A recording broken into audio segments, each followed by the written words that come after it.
Welcome to the account advisor. My name is Mayur. आप लोग मुझे पहले से जानते होंगे, मेरी एसएपी की वीडियोस भी आप लोगों ने पहले देखी होगी। अब मैं आप लोगों के लिए एक नई वीडियो लेके आया हूं, एक नई तरह के पर्सपेक्टिव के ऊपर। यहाँ पे इस चैनल पे मैं आपको FICO S/4HANA सिखाने वाला हूं, वो भी बहुत अलग तरीके से अप्रोच के साथ। यहाँ पे चीजें सीखने को मिलेंगी। फ्रीलांसिंग के साथ कैसे डील करना है वो भी आप लोगों को सीखने को इस चैनल पे मिलने वाला है। मोस्ट इंपॉर्टेंट चीज कि यहां पे मैं आपको S/4HANA फ्यूरी GUI को यूज करके सिखाने वाला हूं। इस वीडियो के अंदर मैं बात करने वाला हूं एंटरप्राइज स्ट्रक्चर के बारे में। देखिए, SAP FICO काफी बड़ा एक टॉपिक है, काफी बड़ा सॉफ्टवेयर है। तो इसको मैंने डिवाइड किया है हर एक यूनिट्स के अंदर। उन्हीं यूनिट्स के ऊपर मैं वीडियो लेके आया हूं। आज की जो वीडियो है ये है ऑर्गेनाइजेशन स्ट्रक्चर या एंटरप्राइज के स्ट्रक्चर के ऊपर। यहां पे आज अगर आप SAP सॉफ्टवेयर से डरते हो, कंपनी क्रिएशन कैसे होता है, बिजनेस एरिया कैसे क्रिएट किया जाता है, बहुत ही इजी लैंग्वेज में मैं आप लोगों को सिखाने वाला हूं।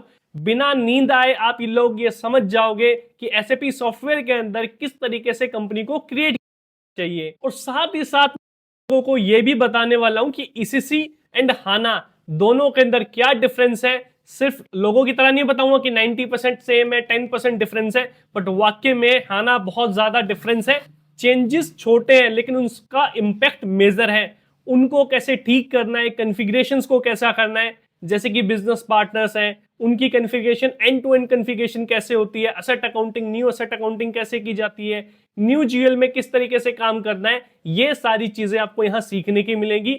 आज की वीडियो का जो पर्पस है वो है ऑर्गेनाइजेशन स्ट्रक्चर को समझना। हम स्टार्ट करते हैं आज की वीडियो को और ऑर्गेनाइजेशन स्ट्रक्चर को समझते हैं। सबसे पहले हम लोग बात करने वाले हैं एसएपी सॉफ्टवेयर के बारे में। एसएपी के अंदर एंटरप्राइज स्ट्रक्चर को आज इस वीडियो में मैं फिनिश करने वाला हूं। जो पहली यूनिट आती है एसएपी सॉफ्टवेयर के अंदर, that is the enterprise structure या ऑर्गेनाइजेशन स्ट्रक्चर को किस तरीके से बिल्ड करते हैं। आगे बात करेंगे क्या होता है ऑर्गेनाइजेशन स्ट्रक्चर, क्या क्या चीजें इसके अंदर इंक्लूड्स होती हैं। बट वहां तक जाने से पहले आप लोगों को एसएपी के बारे में पता तो होना चाहिए ना कि एसएपी सॉफ्टवेयर क्या है, क्या से ही डिफरेंस है ये। तो ये बहुत डिफरेंस है, पहले ही मैं आपको ये चीजें बता देता हूँ। एसएपी और अकाउंटिंग सॉफ्टवेयर से बहुत ज्यादा डिफरेंस है। डिफरेंस पहले हम जान लेते हैं, इसका थोड़ा सा इंट्रोडक्शन हम जान लेते हैं, उसके बाद हम मूव ऑन करेंगे कहाँ पे, एसएपी एंटरप्राइज स्ट्रक्चर के ऊपर। तो चलिए सबसे पहले जानते हैं। देखिए, सबसे पहली चीज क्या है कि इस वीडियो के अंदर मैं आप लोगों को एसएपी फीको S/4HANA कवर करवाऊंगा, एंटरप्राइज स्ट्रक्चर। और ये जो पूरी सीरीज चलने वाली है इसमें सारे आएंगे। एंटरप्राइज स्ट्रक्चर आएगा, फाइनेंशियल अकाउंटिंग, ग्लोबल सेटिंग्स आएगी, अकाउंट्स पेएबल आएंगे, accounts receivable, set accounting, controlling, withholding taxes, bank reconciliations, type of currencies क्या होता है, डॉक्यूमेंट स्प्लिटिंग, और भी बहुत सारे टॉपिक्स है एसएपी के जो सारे मैं कवर करने वाला हूँ इस पूरी सीरीज के अंदर। अगर आप डीप में जानना चाहते हो ना पूरे एसएपी सॉफ्टवेयर को, तो सीखना चाहते हो फ्री में एसएपी सॉफ्टवेयर बिगिनर्स के लिए, तो आप इस चैनल से जुड़े रहिए। इसको लाइक, शेयर और सब्सक्राइब जरूर करें। और जितना ज्यादा आप शेयर करोगे उतना ही ज्यादा मुझे मोटिवेशन मिलेगा और वीडियोस बनाने को। प्लीज सब्सक्राइब करें इसे, भर भर के सरप्राइज। प्लीज इसको सब्सक्राइब करिए, भर भर के सब्सक्राइब कीजिए। सबसे पहले हम जानते हैं खाना क्या होता है, सारी चीजें क्लियर करने वाला हूँ। एसएपी के बारे में जानते हैं, स्टार्टिंग से स्टार्ट करते हैं, बिल्कुल स्क्रैच से हम स्टार्ट करेंगे और एडवांस लेवल तक आपको लोगों को लेके जाऊंगा। एक चीज और, ये जो वीडियो है ये बिगनर्स के लिए है। अगर आप बिगनर्स हो, आपको एसएपी के बारे में कुछ भी नहीं पता, तो इस वीडियो से आप एसएपी को यूज करना सीख जाओगे। लेकिन आप इसके अंदर करियर बनाना चाहते हो, इसको सीखने के बाद किसी कंपनी में जॉब करना चाहते हो, आपको लाइव कोर्स में एनरोल कर सकते हैं। लिंक आपको डिस्क्रिप्शन में मिल जाएगा, नंबर और मेल आईडी मेंशन मिलेगी आपको डिस्क्रिप्शन में। वहां जाके आप चेकआउट कर सकते हैं या कॉन्टेक्ट कर सकते हैं, लाइव कोर्स में एनरोल कर सकते हैं। लाइव कोर्स के अंदर क्या क्या चीजें मिलेंगी आपको, देखो, प्रैक्टिस डेटा मिलेगा, जो प्रैक्टिस डेटा मैं यहाँ पे यूज करने वाला हूँ वो मिलेगा, वो जो नोट्स है वो भी आपको मिलेंगे, प्लस केस स्टडीज मिलेंगी, डिफरेंट डिफरेंट एग्जाम्पल मिलेंगे, इंटरव्यू की प्रिपरेशन कैसे होती है वो मिलेगी, प्लस जॉब असिस्टेंस के लिए आपको वीकली के अंदर जो जॉब्स के दो जॉब्स के पोर्टल्स हैं, या दो जॉब अलर्ट मैं आपको वीकली देता हूँ। जब आप लाइव कोर्स में एनरोल करोगे तो बहुत कुछ आपको मिलने वाला है। तो चलो स्टार्ट करते हैं आज की वीडियो को। सबसे पहले जानते हैं एसएपी क्या है। देखो, एसएपी किस तरीके का सॉफ्टवेयर है, जैसे कि आप देख रहे हो ये एसएपी का लोगो होता है। एसएपी करता क्या है, देखो एसएपी के बारे में तो हम लोगों ने सुना है, ठीक है। एसएपी आपने कहीं ना कहीं सुना होगा जब भी आप वीडियो देख रहे हो, और नहीं सुना तो मैं बता देता हूँ। एसएपी एक ईआरपी सॉफ्टवेयर है, ये एक अकाउंटिंग सॉफ्टवेयर नहीं है, ये एक ईआरपी सॉफ्टवेयर है। एसएपी FICO अकाउंटिंग है, लेकिन एसएपी की बात करूं ये एक ईआरपी है, एंटरप्राइज रिसोर्स प्लानिंग। अभी आगे बात करने वाले हैं क्या होता है। अब मैं बात करता हूं एसएपी फीको की। एसएपी पूरा ईआरपी सॉफ्टवेयर है, एसएपी फीको एक अकाउंटिंग ईआरपी है। देखो डिफरेंस देखा, सिर्फ एक टर्म का डिफरेंस था पर बहुत बड़ा डिफरेंस होता है।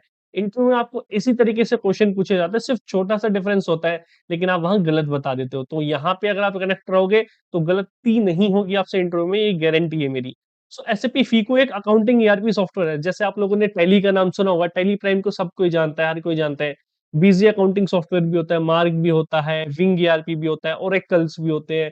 ये सारे अलग अलग अकाउंटिंग सॉफ्टवेयर है, लेकिन एसएपी वर्ल्ड का मोस्ट डिमांडेड अकाउंटिंग सॉफ्टवेयर है। क्यों, क्या रीजन है इसका, अभी जब मैं आपको पूरा बताऊंगा ना पीपीटी के थ्रू, तब सारी चीजें क्लियर करने वाला हूँ। तो सबसे पहले क्या जानता हूँ, एसएपी क्या है। एक ईआरपी सॉफ्टवेयर है जो आपके बिजनेस की अकाउंटिंग को मेंटेन करता है। डिफरेंस क्या है कि ये लार्ज कंपनी के अंदर यूज होता है, ये स्मॉल या मीडियम साइज कंपनीज में यूज नहीं होता।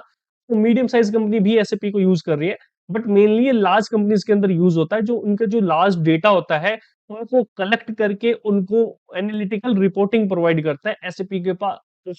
मतलब वास्ट सॉफ्टवेयर है, कितना ही बड़ा आपका डेटा क्यों ना हो। जैसे एग्जांपल के लिए लेता हूं मैं, हुंडई कंपनी होगी, मारुति कंपनी होगी, टीसीएस होगी हमारे इंडिया की, टाटा कंसल्टेंसी सर्विस है जो टाटा ग्रुप का पार्ट है। अब आप सोचिए टाटा ग्रुप में कितनी नंबर ऑफ कंपनी होगी, 100+ कंपनीज आएंगी उसके अंदर। उन सभी कंपनी का डेटा, क्या ये पॉसिबल है कोई एक सॉफ्टवेयर मेंटेन कर सकता है? हाँ है, एसएपी करता है। और किसी सॉफ्टवेयर में इतनी कैपेबिलिटीज नहीं है जो उसको मेंटेन कर सके। एसएपी जो होता है वो कितनी नंबर ऑफ आपकी कंपनीज हो उसको मेंटेन कर सकता है। तो एक चीज यहां से क्लियर हुई कि एसएपी ग्रुप ऑफ कंपनीज के लिए यूज होता है, जिनकी अलग अलग ब्रांचेस है उनको तो एसएपी को यूज करना ही पड़ेगा। प्लस जिनके अंदर डिपार्टमेंट्स जाता होता है, ट्रांजेक्शन जाता होता है, उनको एसएपी यूज करना पड़ेगा। मीन बेसिकली ये है कि अगर आप एक अकाउंटिंग फील्ड से हो तो आपका लास्ट डेस्टिनेशन अगर कोई सॉफ्टवेयर है वो एसएपी है। अगर आपने एसएपी सीख लिया ना तो आपने सब कुछ सीख लिया। बट एसएपी को सीखना, परफॉर्म करने में बहुत डिफरेंस है। आपने सीख लिया, मैंने आपको सिखा दिया ना एसएपी सॉफ्टवेयर, उसके ऊपर मास्टरी करने में आपको बहुत टाइम लगता है। इसके अंदर आपको प्रैक्टिस करनी होती है day by day. So practice अगर आप चूक गए तो आप एसएपी सॉफ्टवेयर कभी भी नहीं सीख पाओगे। ठीक है, देखो अब जानते हैं एसएपी सॉफ्टवेयर के बारे में, वन बाय वन एक एक पॉइंट क्लियर करेंगे। सबसे पहले आज हम इस वीडियो में बात करेंगे ईआरपी क्या होता है। ईआरपी जानेंगे, ईआरपी की मैंने इतनी अच्छी चीजें बताई ईआरपी के बारे में। सो ईआरपी क्या होता है वो भी मैं आपको बताऊंगा। एसएपी क्या होता है, हिस्ट्री क्या रही है, अगर ये सॉफ्टवेयर आया है तो कोई तो रीजन होगा ना। एक प्रोवर्ब होती थी बचपन में, हम सबने सुनी होगी, नेसेसिटी इज द मदर की ऑफ इन्वेंशन, की आवश्यकता आविष्कार की जननी है। जहां आवश्यकता होगा वहीं डिस्कवरी होगी। एसएपी की क्यों इन्वेंट किया गया, क्या रीजन थे, वो भी मैं आपको बताऊंगा। वर्जन्स ऑफ एसएपी, एसएपी में क्या क्या वर्जन्स हैं। वर्जन्स का मतलब अपडेट्स होते हैं, जैसे हम एंड्रॉइड या iOS यूज करते हो तो अलग अलग अपडेट्स आते हैं। वैसे ही एसएपी सॉफ्टवेयर के अंदर अलग अलग अपडेट्स जब से इन्वेंट हुआ तब से लेके आज तक टिल 2025 तक कौन कौन से अपडेट्स आए सब बताऊंगा। लेयर्स क्या होता है, एसएपी का लेयर्स का मतलब यहाँ पे बेसिकली है एसएपी की वर्किंग।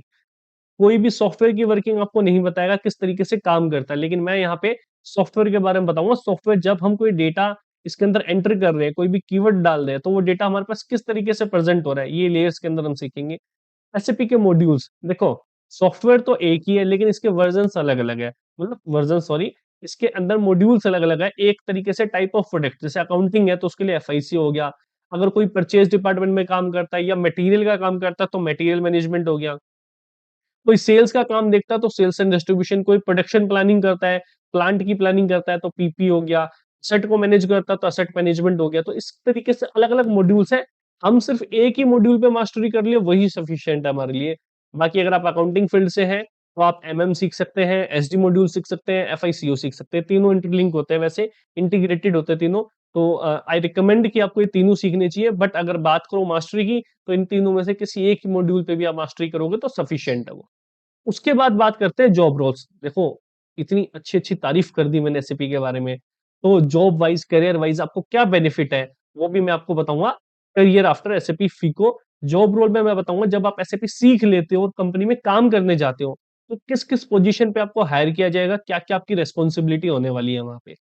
उसके बाद किसको सीखना चाहिए एसएपी, सबसे इंपॉर्टेंट तो ये है हम किस किस को सीखना चाहिए, वो बात करेंगे। फिर सबसे हॉट टॉपिक है, ध्यान से सुनना, ईसीसी वर्सेस हाना। ईसीसी इसका पुराना वर्जन था, हाना नया वर्जन है।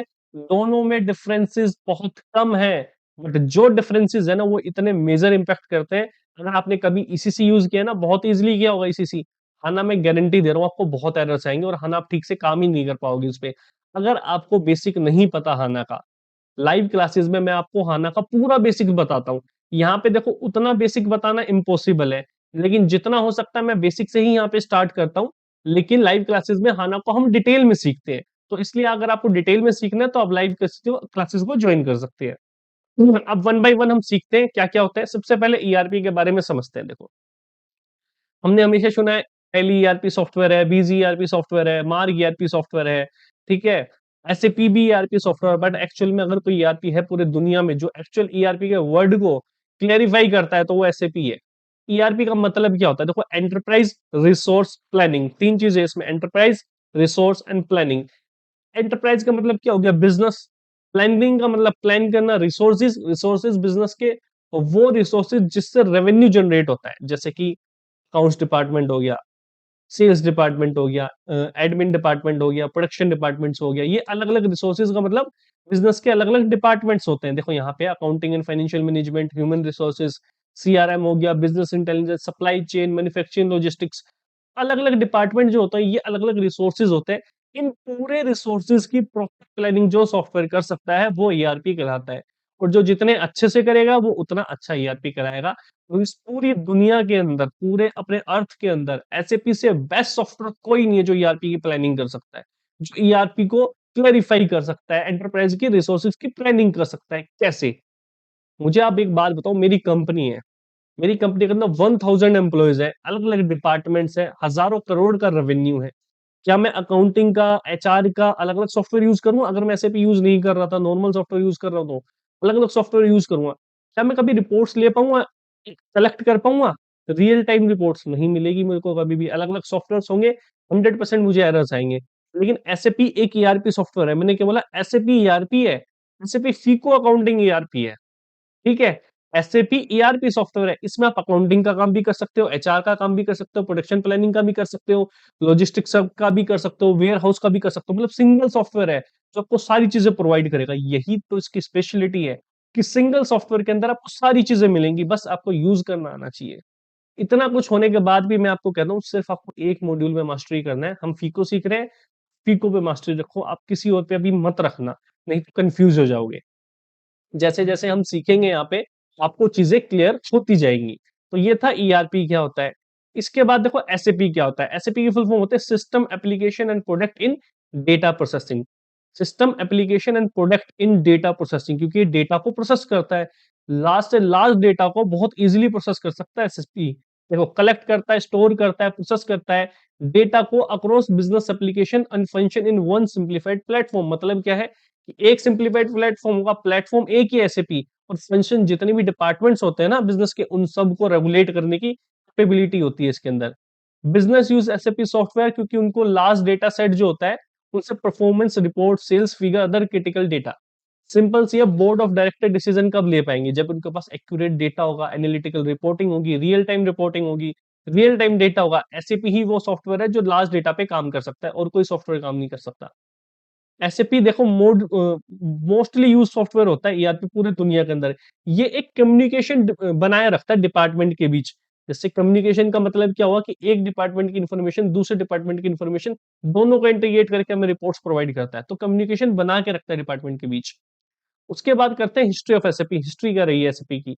एसएपी क्यों इन्वेंट हुआ? देखो, ये जो 5 फेसेस और 5 पर्सनैलिटी देख रहे हो आप, यही है जिन्होंने एसएपी को इम्प्लीमेंट किया था। इन्होंने ये आईबीएम में काम करते थे 1972 में जर्मनी में। और एसएपी जो है वो जर्मनी की ही कंपनी है, आपको बता देता हूँ, जर्मनी ही इसका हेडक्वार्टर है। तो ये जो 5 आईबीएम में काम करते थे, आईबीएम भी बहुत बड़ी कंपनी है, जैसे टीसीएस है हमारे इंडिया में, वैसे आईबीएम एक इंटरनेशनल कंपनी है, टीसीएस की तरह, इन्फोसिस की तरह। सो वहां पे एसएपी था नहीं, तो अलग अलग कंपनीज, अलग अलग सॉफ्टवेयर, डेटा को एक साथ मैच करना बहुत मुश्किल होता था, रिपोर्ट्स ही नहीं आती थी। तो इन लोगों ने पांचों ने प्लान बनाया कि हम एक ऐसा सॉफ्टवेयर डिजाइन करते हैं जो सभी चीजों को एक जगह मैनेज कर सके। तो इन्होंने एसएपी को इन्वेंट किया 1972 में। यहाँ पे इनका नेम भी मेंशन है।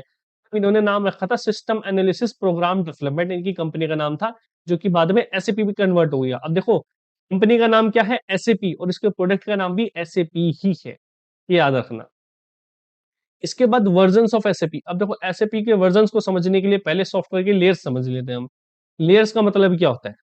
लेयर्स का मतलब होता है सॉफ्टवेयर किस किस तरीके से मिलके बना है। सॉफ्टवेयर के अंदर 3 लेयर होती है, presentation, application and database layer. Presentation layer क्या होती है? अब मैं आपके सामने प्रेजेंट हूं, आप लोग मुझे देख पा रहे हो, और जो मैं डेटा यहाँ पे प्रेजेंट कर रहा हूँ ये आप देख पा रहे हो। This is called presentation layer. जब एसएपी पे हम काम करते हैं, कोई भी डाटा एंटर करते हैं, डेटा एंटर करते हैं, तो वो होती है प्रेजेंटेशन लेयर। एप्लीकेशन लेयर होती है उसके पीछे की कोडिंग पूरी। अगर मैं ये प्रेजेंटेशन आपको दिखा पा रहा हूँ तो आपको पता है इसके पीछे पूरी प्रोग्रामिंग और पूरी कोडिंग होती है। वो होती है एप्लीकेशन लेयर का काम। उसके बाद होता है डेटाबेस लेयर, जहां पे ये दोनों चीजें सेव होती है, जहां पे डेटाबेस सेव होता है, वो डेटाबेस लेयर है। अब वर्जन्स पे आते हैं। वर्जन्स में क्या होता है? अभी तक देखो सबसे पहले आता है SAP R1 system, real time data, जिसमें एक साथ सारी चीजों को रखा गया। प्रोसेस बहुत स्लो था। फिर R2 आया, प्रोसेस थोड़ा सा फास्ट हुआ। फिर R3 आया। फिर आया ईसीसी। इसी काफी सालों तक चला, जब तक हाना नहीं आ गया तक ईसीसी चला। अब ईसीसी और हाना में क्या डिफरेंस आया? ईसीसी की फुल फॉर्म थी एंटरप्राइज सेंट्रल कंपोनेंट, और हाना की हाई परफॉर्मेंस एनालिटिकल एप्लीकेशन। सबसे मेजर डिफरेंस है, अभी तक जो एसएपी काम कर रहा था ना ईसीसी तक, अभी तक वो डेटाबेस उसका खुद का नहीं था। अभी डेटाबेस थर्ड पार्टी का था, जैसे ओरेकल, आईबीएम, इन्फोसिस। मतलब इन्फोसिस का नहीं था, पर ओरेकल और आईबीएम के डेटाबेस को ये यूज करते थे, तो डेटाबेस किसी और का था, सॉफ्टवेयर इनका था, तो प्रोसेस था स्लो काफी। हाना में इन्होंने क्या किया? एसएपी हाना इनका खुद का डेटाबेस है एसएपी का, ये किसी और का डेटाबेस नहीं है।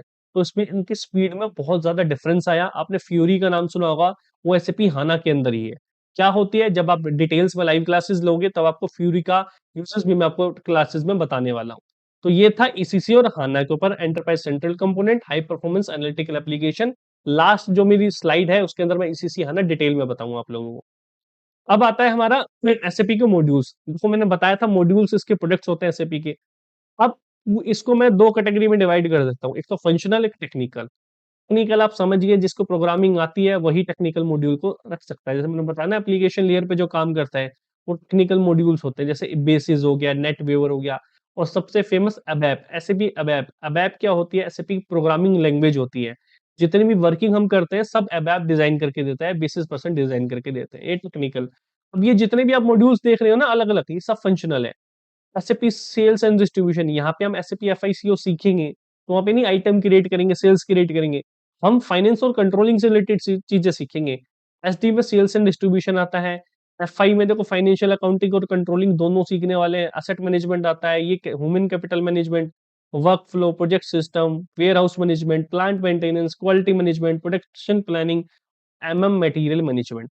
और भी इसके अलावा सॉफ्टवेयर्स होते हैं, और भी इसके अलावा मॉड्यूल्स होते हैं, एसएपी काफी सारे मॉड्यूल्स होते हैं। आपको जो आपके बैकग्राउंड के अकॉर्डिंग हो आप उसको चूज कर सकते हैं। अगर आपने अकाउंटिंग की है, कॉमर्स बैकग्राउंड से है, या अकाउंट्स की नॉलेज है आपको, या फिर टैली जैसे सॉफ्टवेयर आपने यूज किए हैं, एफआईसीओ कर सकते हो, एएम कर सकते हो, एसडी कर सकते हो, एमएम कर सकते हो। पीपी के लिए भी वो थोड़ा प्रोडक्शन और प्लांट्स के बारे में पता होना जरूरी होता है, लेकिन ये मॉड्यूल आप इजिली सीख सकते हो अगर फाइनेंस से हो तो ये था मॉड्यूल्स के बारे में। इसके बाद जॉब रोल्स क्या क्या होंगे? देखो जॉब रोल्स का मतलब क्या है कि आप जब एसएपी कर लिया आपने तो आप किस पोजीशन पे हायर होगे। इसमें 3 पोजीशंस होते हैं, 3 लेवल्स होते हैं एक्चुअली में, लेवल 1, 2 और 3। अब पैकेज का भी बहुत डिफरेंस होता है इसके अंदर, लेवल्स के अंदर। सबसे पहला लेवल आता है एंड यूजर का, जहां पैकेज ज्यादा नहीं होता, लेकिन और सॉफ्टवेयर के कंपैरिजन में अगर हम बात करें तो एज ए फ्रेशर को या एज एक्सपीरियंस, जैसे टैली मैंने सीखा है, और जितना मुझे एक्सपीरियंस के बाद पैकेज मिलेगा उतना मुझे एसएपी एंड यूजर के अंदर ही मिल जाएगा। तो पैकेज अच्छा मिलता है। अब एंड यूजर होता है पहला, सेकंड कंसल्टेंट होता है, थर्ड इंप्लीमेंटेशन होता है। एंड यूजर में क्या डिफरेंस होता है? देखो एंड यूजर और कंसल्टेंट को जान लेते हैं पहले। एंड यूजर का मतलब होता है बिल को रेज करना या इनवॉइस को क्रिएट करना, बस इनवॉइस को क्रिएट करना, उसको डिस्प्ले करना, जितने भी इनवॉइसेस आएंगे उसको क्रिएट करना एंड यूजर का काम होगा। अब वो इनवॉइस के पीछे जो कॉन्फ़िगरेशंस होती है, मतलब जो सेटिंग्स होती है, हर सॉफ्टवेयर में 2, 4 या 5 सेटिंग्स होती है। यहाँ पे अगर मुझे एक इनवॉइस क्रिएट करना है, अगर मुझे जर्नल लेजर क्रिएट करना है ना एसएपी के अंदर, तो मुझे 3 यूनिट कंप्लीट करनी पड़ेगी, enterprise structure, financial accounting, global settings and journal ledger खुद। मतलब इसके अंदर करीब करीब 20 से 25 कॉन्फ़िगरेशन आती है, 20 से 25 सेटिंग्स आती हैं, उसके बाद मैं एंट्री कर पाऊंगा। तो समझ रहे हो यहाँ पे कॉन्फ़िगरेशंस कितनी होती है, नंबर ऑफ कॉन्फ़िगरेशंस बहुत होती है। बहुत रेस्पॉन्सिबिलिटी का काम होता है कॉन्फ़िगरेशन को सही करना और सेटिंग्स को करना, तो ये कंसल्टेंट का काम होता है। जब इतना मुश्किल काम है तो पैकेज भी बहुत अच्छा मिलता है इसके अंदर। आप मान के चलो कंसल्टेंट को आप 10 से 15 लाख का पैकेज पर एनम इजीली मिलता है, और एंड यूजर को 5 लाख का पैकेज मिनिमम मिलता ही मिलता है। 5 लाख का पैकेज हो गया 45,000 के अप्रोक्स पर मंथली, आपको मिलेगा ही मिलेगा। एंड यूजर में, कंसल्टेंट में 10 to 15 लाख मिनिमम बता रहा हूँ। जैसे जैसे एक्सपीरियंस गेन करोगे आपका पैकेज इंक्रीज होता रहेगा।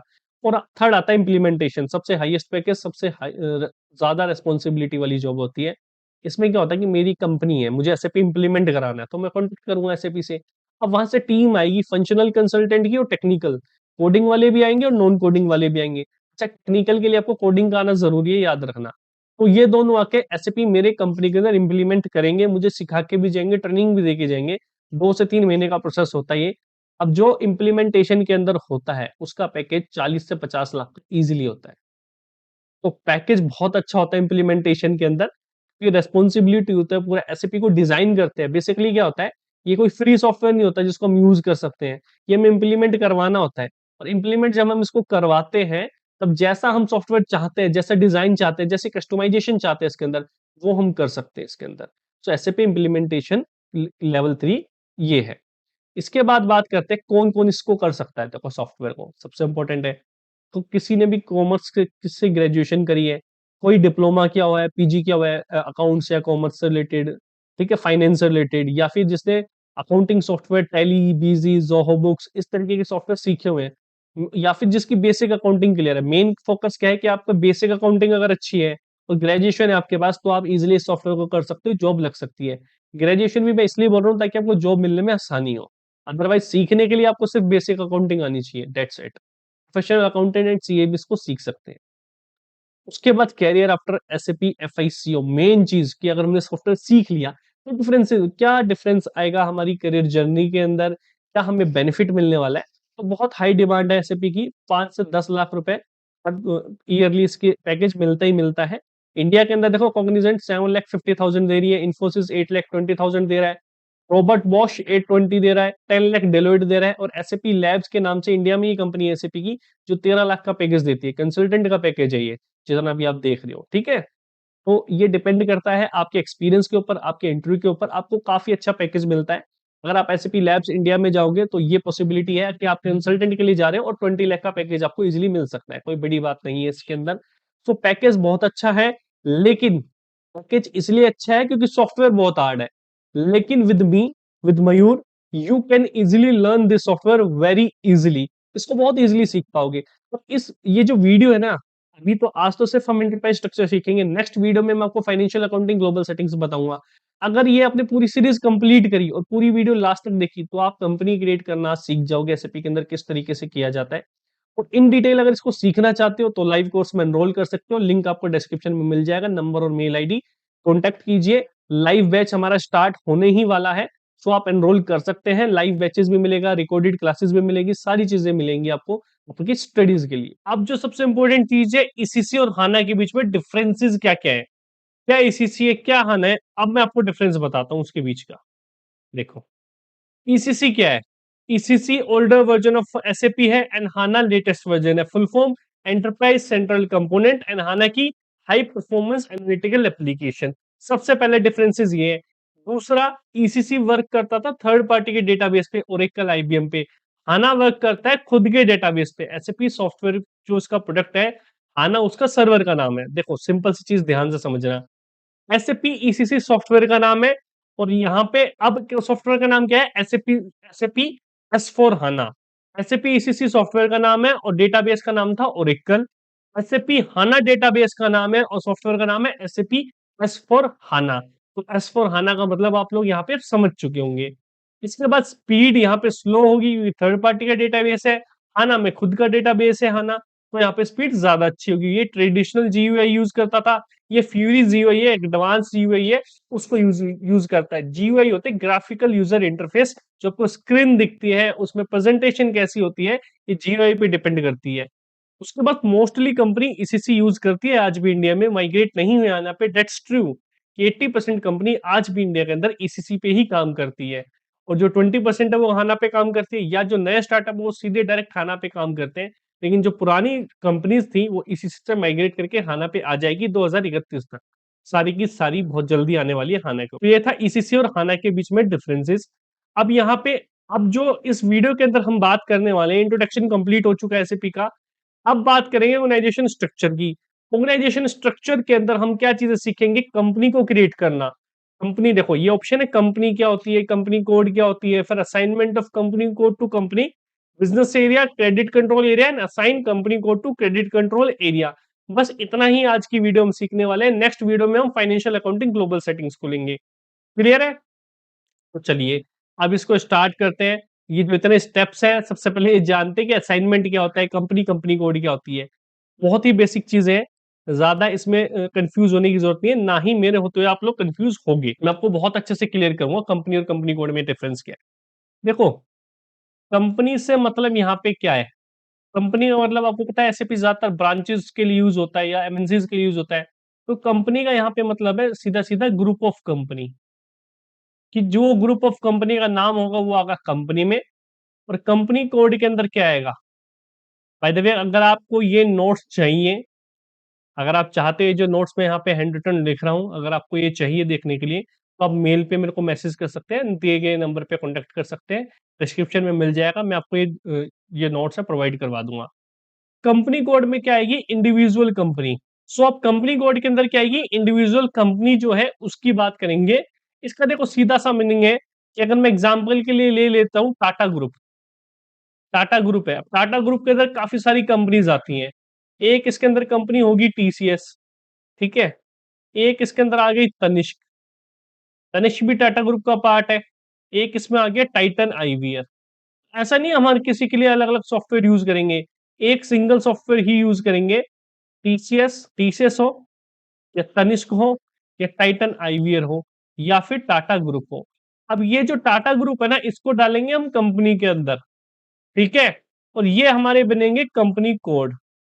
Company code, company code.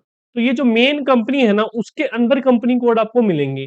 Hierarchy समझिए, सबसे ऊपर कंपनी होगी, उसके नीचे कंपनी कोड होगी।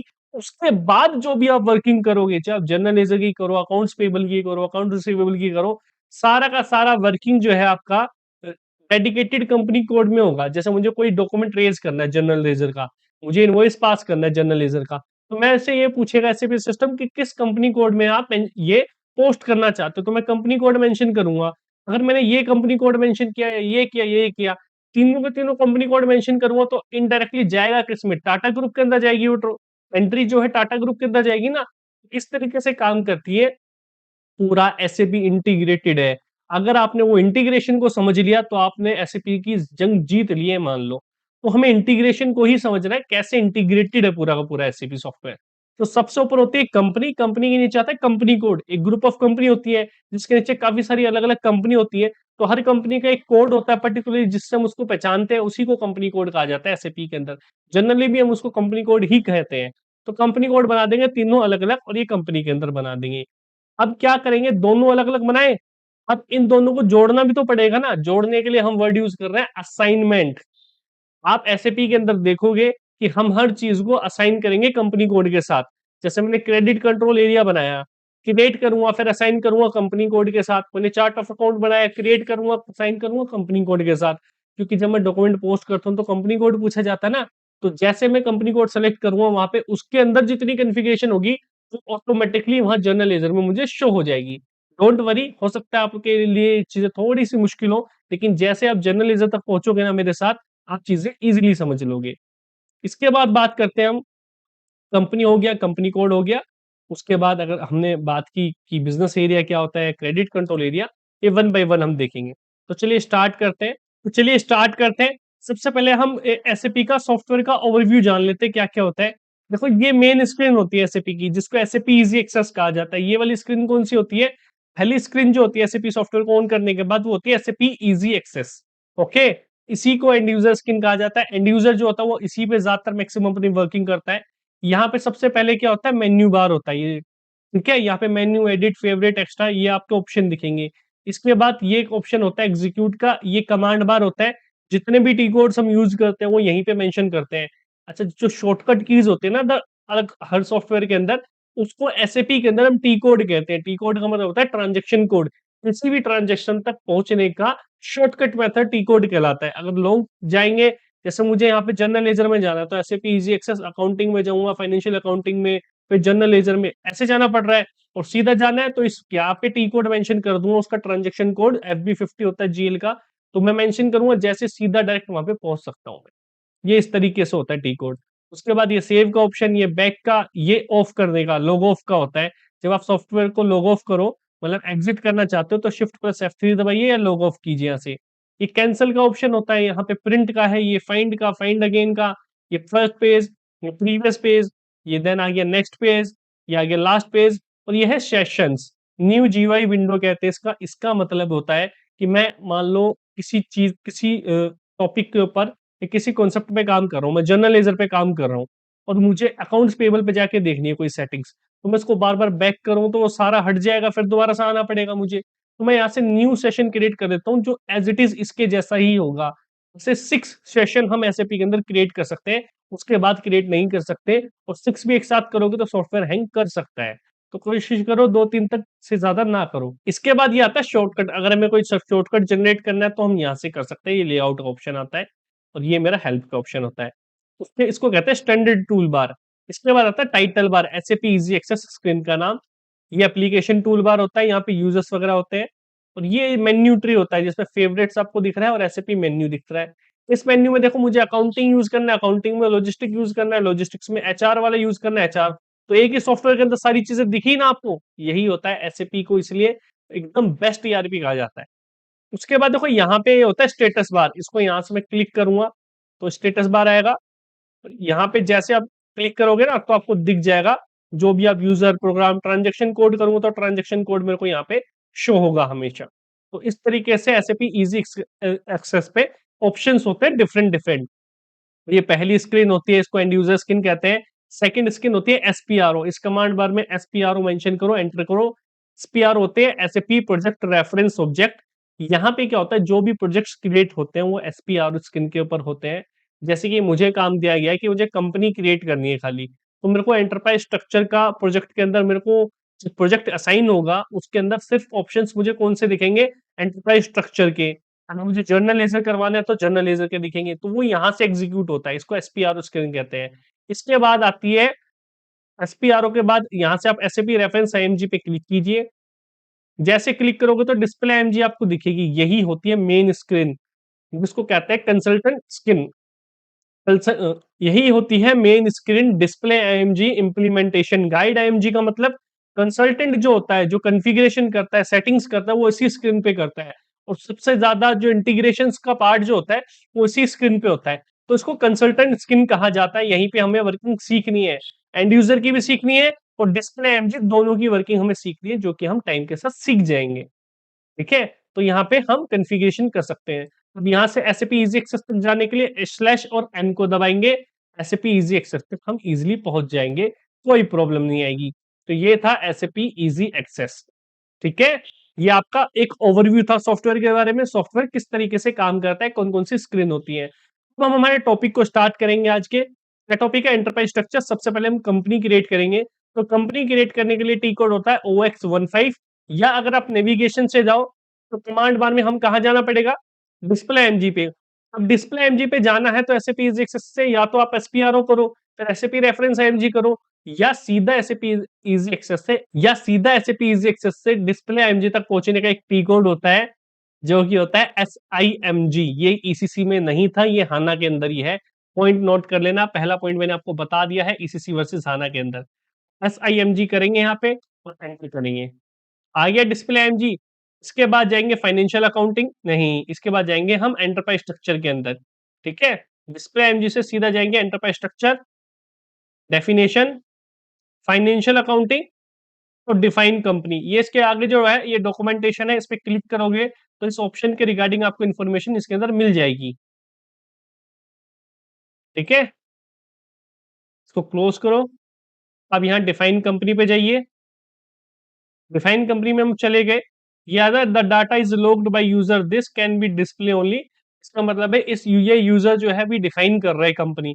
तो जब कंसल्टेंट वाली स्किन जो होती है, इसके ऊपर कोई यूजर काम करता है तो हम उस पे जाके काम नहीं कर सकते, खाली डिस्प्ले कर सकते हैं। नो कर देंगे, अगेन कोशिश करेंगे जाने की। फिर इसका एक सॉल्यूशन बताता हूँ आपको। यहां से नया सेशन ओपन करो, नी जीयूआई विंडो। यहाँ पे टी कोड मेंशन करो SM12। ठीक है, यहाँ पे जाने के बाद सर्च पे क्लिक कीजिए, /n करिए, /n करके अब यहाँ पे टी कोड यूज करो SM04। जैसे आप SM04 करोगे ना, यहाँ से सेशन को एंड कर दो। ये था यूजर V12900, यहाँ से एंड कर दो सेशन को। अब आप सेशन पे जाइए, इसको सेलेक्ट कीजिए, डिलीट सेशन, तो यहाँ से डिलीट हो चुका है। अब जाके आप चेक कीजिए डिफाइन कंपनी पे। अब हम इजीली एंट्री करके ना, तो इस तरीके से आप सेशन को डिलीट कर सकते हो किसी को, अगर किसी ने आपका डाटा को लॉक किया हुआ है। अब यहाँ से देखो ऑप्शंस होते हैं अलग अलग। यहाँ पे अगर हमें सर्च करना है, सर्च करने के लिए पोजीशन पे जाएंगे और हमारी कंपनी के नाम से सर्च कर लेंगे।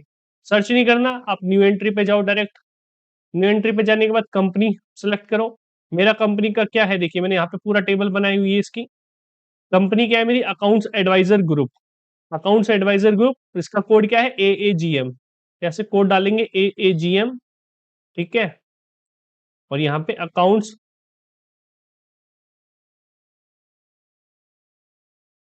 स्पेलिंग गलत हो गया अकाउंट्स की, अकाउंट्स एडवाइजर ग्रुप, इसको कॉपी कीजिए, यहाँ से पेस्ट कीजिए।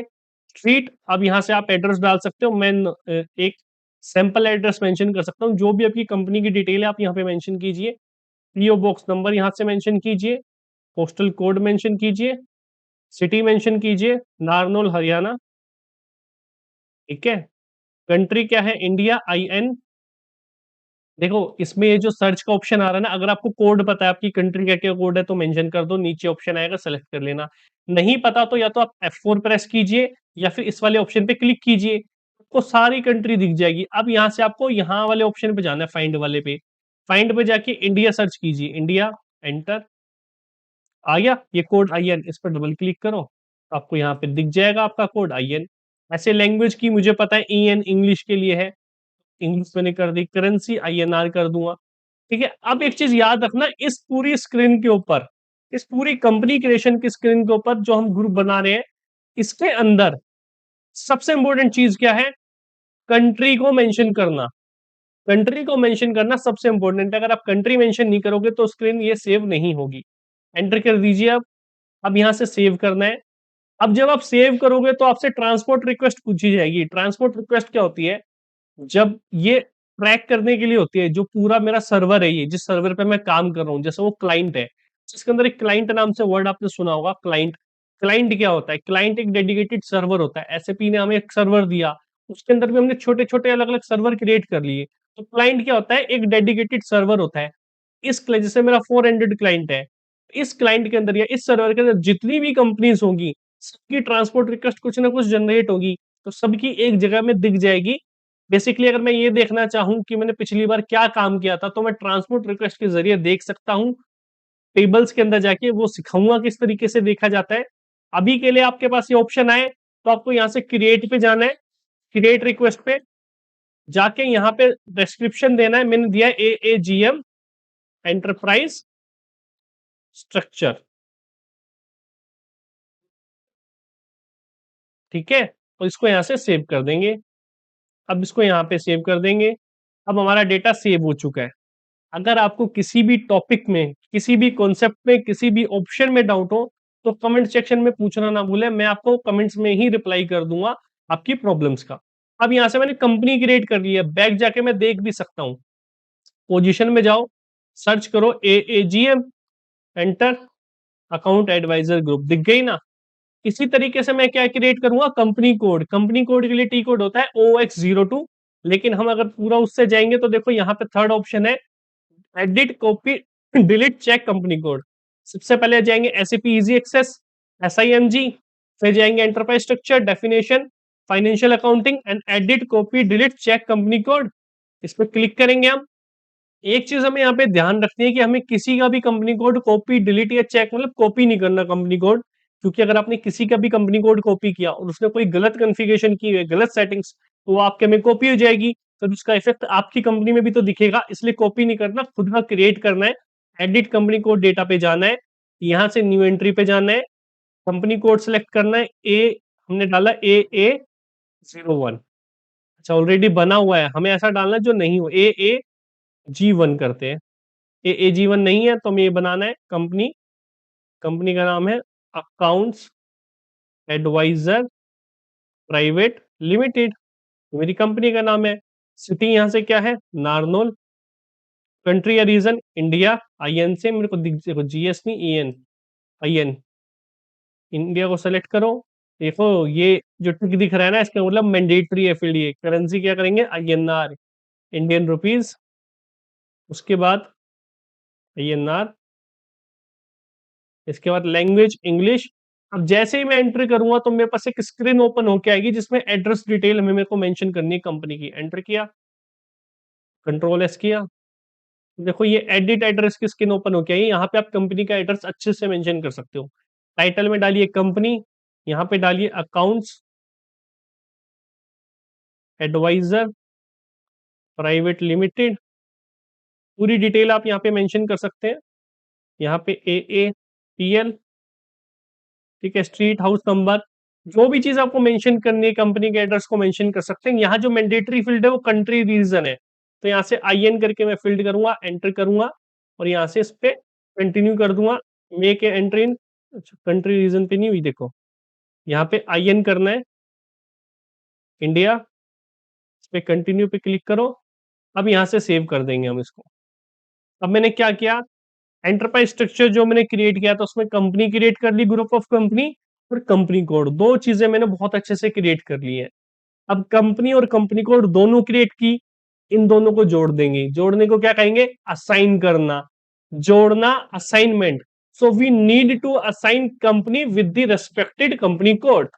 ऑलराइट, सो हम कंपनी एंड कंपनी कोड को दोनों को असाइन कर देंगे एक दूसरे के साथ। अब उसका टी कोड होता है OX16। डोंट वरी, मेरे टेलीग्राम चैनल पे आपको सारी टी कोड्स की डिटेल मिल जाएगी, सारी कॉन्फ़िगरेशन की डिटेल मिल जाएगी, आपको लिंक डिस्क्रिप्शन में मिलेगा, आप उसको ज्वाइन कर लेना। तो मैंने AAG1 के नाम से, देखो यहाँ पे जो मैंने टी कोड यहाँ मेंशन किया था AA01, यहाँ पे इसको G1 कर देते, G1 के नाम से कर लेंगे,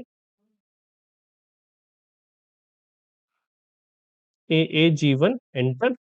तो मैंने यहाँ से ये एंटर कर दिया है। ठीक है, कंपनी कोड मैंने बना लिया, कंपनी बना ली।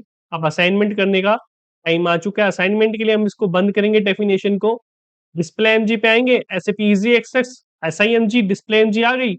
यहाँ से एंटरप्राइज स्ट्रक्चर डेफिनेशन की जगह आप जाएंगे असाइनमेंट में।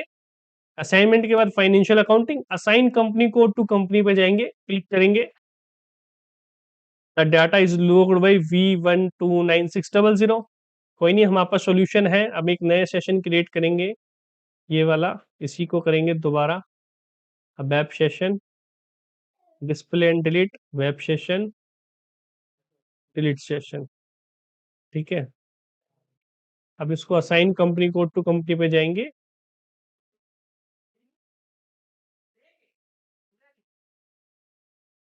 बैक SM04 एंटर,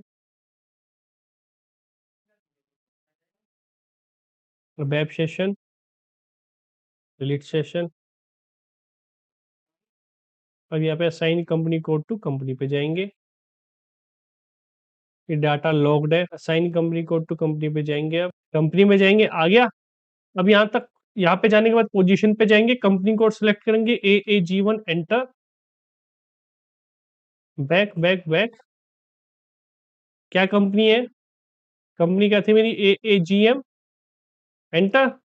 अब इसको यहाँ से सेव कर देंगे। तो यहाँ से हमने क्या किया, क्रिएट कर लिया हमारी कंपनी को, कंपनी कोड को क्रिएट कर लिया, दोनों को असाइन कर दिया। सिमिलरली अब क्या करेंगे, इसके अंदर हम बिजनेस एरिया क्रिएट करेंगे। देखो बिजनेस एरिया एक ऐसी चीज होती है जो किसी के साथ असाइन नहीं करते। मतलब एक बिजनेस एरिया को हम कई सारे कंपनी कोड के साथ यूज कर सकते हैं, क्योंकि एक ग्रुप ऑफ कंपनी है, बिजनेस एरिया हो सकता है एक बिजनेस एरिया को मल्टीपल कंपनी के साथ यूज कर रही हो। तो एक बिजनेस बिजनेस एरिया होते क्या है, मल्टीपल लोकेशंस होती है कंपनीज की। तो जो लोकेशंस होती है अलग अलग, जैसे गाजियाबाद में अलग है, दिल्ली में अलग है, जयपुर में अलग है। सो हम बिजनेस एरिया इस तरीके से क्रिएट करते हैं, जब हम ट्रांजेक्शन करते हैं तब काम आता है बिजनेस एरिया में। तो हम यहाँ से डेफिनेशन में जाएंगे, असाइनमेंट क्लोज करके डेफिनेशन में जाएंगे, डिस्प्ले एमजी के बाद enterprise structure, definition, financial accounting और डिफाइन बिजनेस एरिया। यहाँ पे जाने के बाद न्यू एंट्री पे जाएंगे, और यहाँ से कोड मेंशन कर देंगे, जैसे DELDEAG के नाम से कर दिया हमने कि business area for Delhi AAG1, enter. इसी तरीके से JPAG क्या है, business area for Jaipur AAG1, enter. अब इसको यहाँ से सेव कर देंगे, सिंपल सा। तो हमने यहाँ से इसको क्रिएट कर दिया बिजनेस एरिया को। इसके बाद आता है क्रेडिट कंट्रोल एरिया। देखो इंपॉर्टेंट है और लास्ट टॉपिक है हमारे आज के सेशन का, क्रेडिट कंट्रोल एरिया और असाइन करना क्रेडिट कंट्रोल एरिया। यहीं पे डेफिनेशन में फाइनेंशियल अकाउंटिंग में मिलेगा हमें, डिफाइन क्रेडिट कंट्रोल एरिया। अब ये क्या होता है क्रेडिट कंट्रोल एरिया? सिंपल सा टॉपिक है। जब भी हम कोई भी डॉक्यूमेंट क्रिएट करते हैं, जैसे सेल्स डॉक्यूमेंट हम क्रिएट कर रहे हैं, सेल्स कर रहे हैं, तो जितने क्रेडिट हम दे सकते हैं कस्टमर को वो यहाँ पे डिफाइन करते हैं।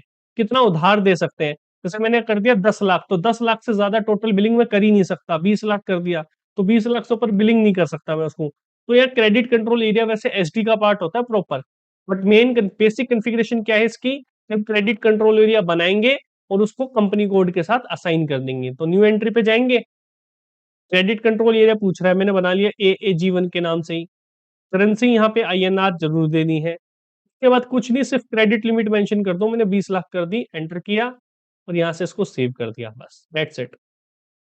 क्रेडिट कंट्रोल एरिया फिनिश हो गया। अब बैक जाऊंगा और यहाँ से अब मेरे को क्या करना है, क्रेडिट कंट्रोल एरिया को असाइन करना है कंपनी कोड के साथ।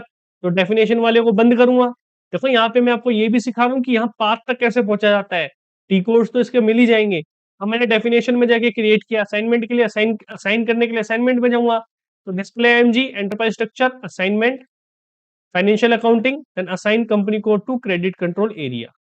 इस पे जाऊंगा मैं, the data is logged by Neha. हम डाटा ही अनलॉक्ड करते रह जाएंगे। /NSM04, enter.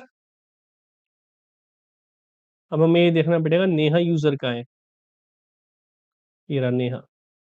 अब app session, delete session, assign company code to credit control area, position पे जाओ, AAG1, enter. Credit control area क्या है मेरा, यहाँ से AAG1 ही मैंने डाला है, इसी के आगे देखो ये रहा। इसको यहाँ से अब सेव कर दो, सेव हो गया। अब मैंने क्या किया, अब /N से बाहर आ जाओ। अब हमें यूज नहीं करना ताकि हमारा भी डेटा लोग ना दिखाए, औरों की तरह हम नहीं करेंगे। मैंने देखो यहाँ पे क्या क्या किया सॉरी, ऑर्गेनाइजेशन स्ट्रक्चर के अंदर मैंने आपको कंपनी क्रिएट करना सिखाया, कंपनी कोड क्रिएट करना सिखाया, दोनों को असाइन करना सिखाया।